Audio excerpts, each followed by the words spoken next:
Come on, Mom, we're gonna be late for practice. Just give me a minute. Nailed it.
Smooth.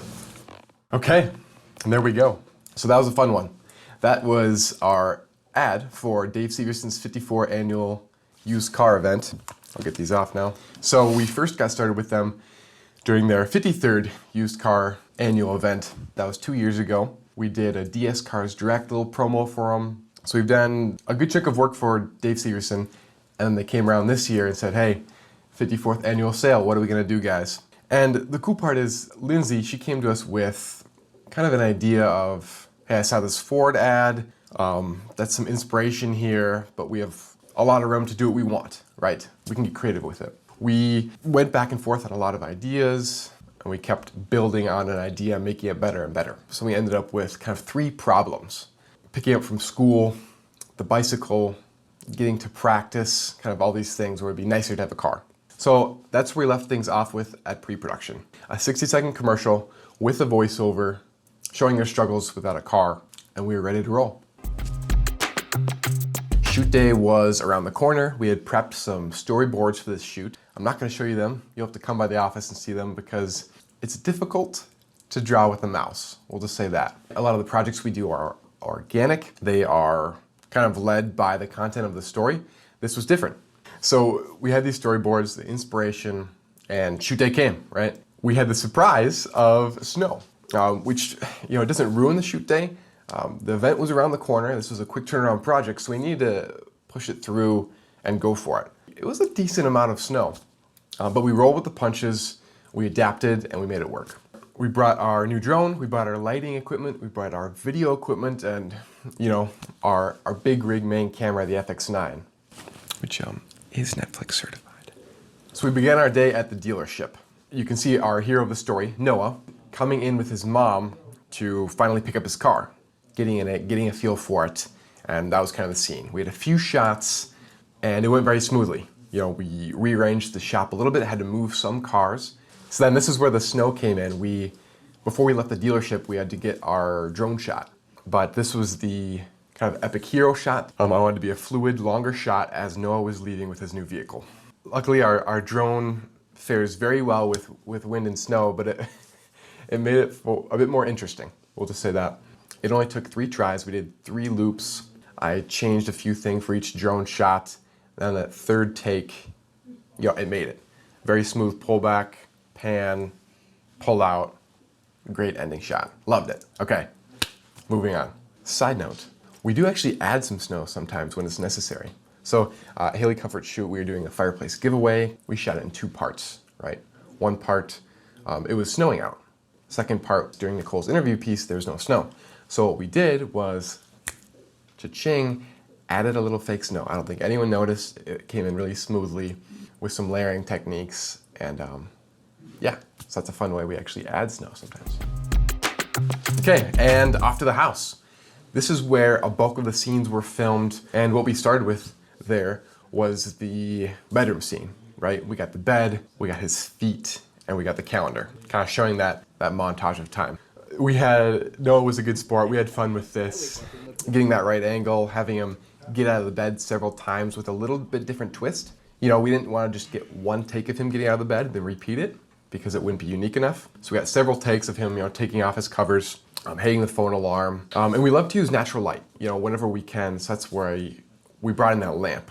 We don't want our shots to feel like they're too fakely lit, too staged. So we got that. We got his feet coming down. You know, obviously the big part was the calendar. You know, how do we show this passing of time? Okay, let's get out the calendar.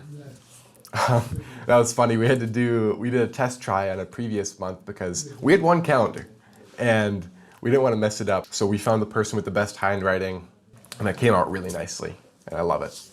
So kitchen, right? So he comes downstairs, asks his mom, hey, can you hurry up? I gotta get going. She was a really good sport as well. We only did that for a few takes. I think her response was very organic and felt real. You know, we coached it a little bit, but it came out very nicely. And then we were off to capture his sticky note scene. You know, the sticky note scene went along with the bicycle grocery list. You know, he pulls it off, simple shot. We got the sound effect after, really brought the boom mic in. For something like this, sound effects were huge. We wanted as many natural sounds as we could, and we knew that on shoot day. So I'll talk about it later, how in the editing bay, the video kind of changed because of how it was shot. But what we did know is that we need as many natural sound effects as we can get on the shoot day. So then up next, we were outside at the house. 2 shots here. We had him first in the car, the going to practice shot. He's then getting in the car, boom, hitting his head back, clearly frustrated with like having to go through this mom driving him to sports ordeal. This one we did a few different angles trying to find what's the best feel for it. So we tried him sitting in the car, but it wasn't powerful enough. Then we had him get out, actually open up the door and kind of slam it and then hit his head back. And that's what worked out. So my favorite shot was definitely the biking scene. This is where the snow helped out in our favor, right? It made for more of a dramatic sequence, I guess. And what I know I wanted was a lot of empty space. Kind of, it helps the viewer feel that isolation / staleness / uncomfortability that Noah was in. Putting the subject far away and just a slow bike. He did such a great job kind of struggling. We told him to, you know, give it some shakes. It was good. We're like, how can we make this better?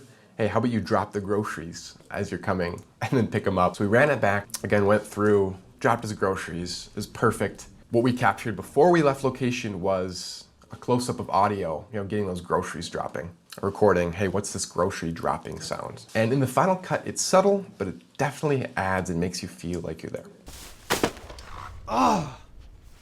Okay, and then the final location was getting picked up at school. He doesn't have a car, he's waiting for his mom to pick him up. So we got the shot framed up, you know, went through it, him just kind of waiting, kind of teetering on the sidewalk. Okay, look at the shot, review it. What can we do to make this better? He's checking his time. Playoff, he's been waiting for a while.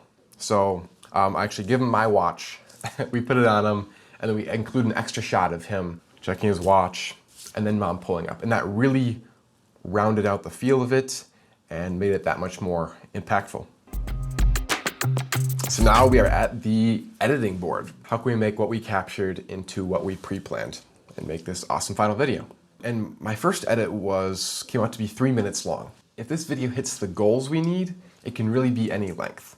A lot of clients come to us with, hey, we need 15 seconds or we need 30 seconds. So then we'll obviously hit those timestamps for that.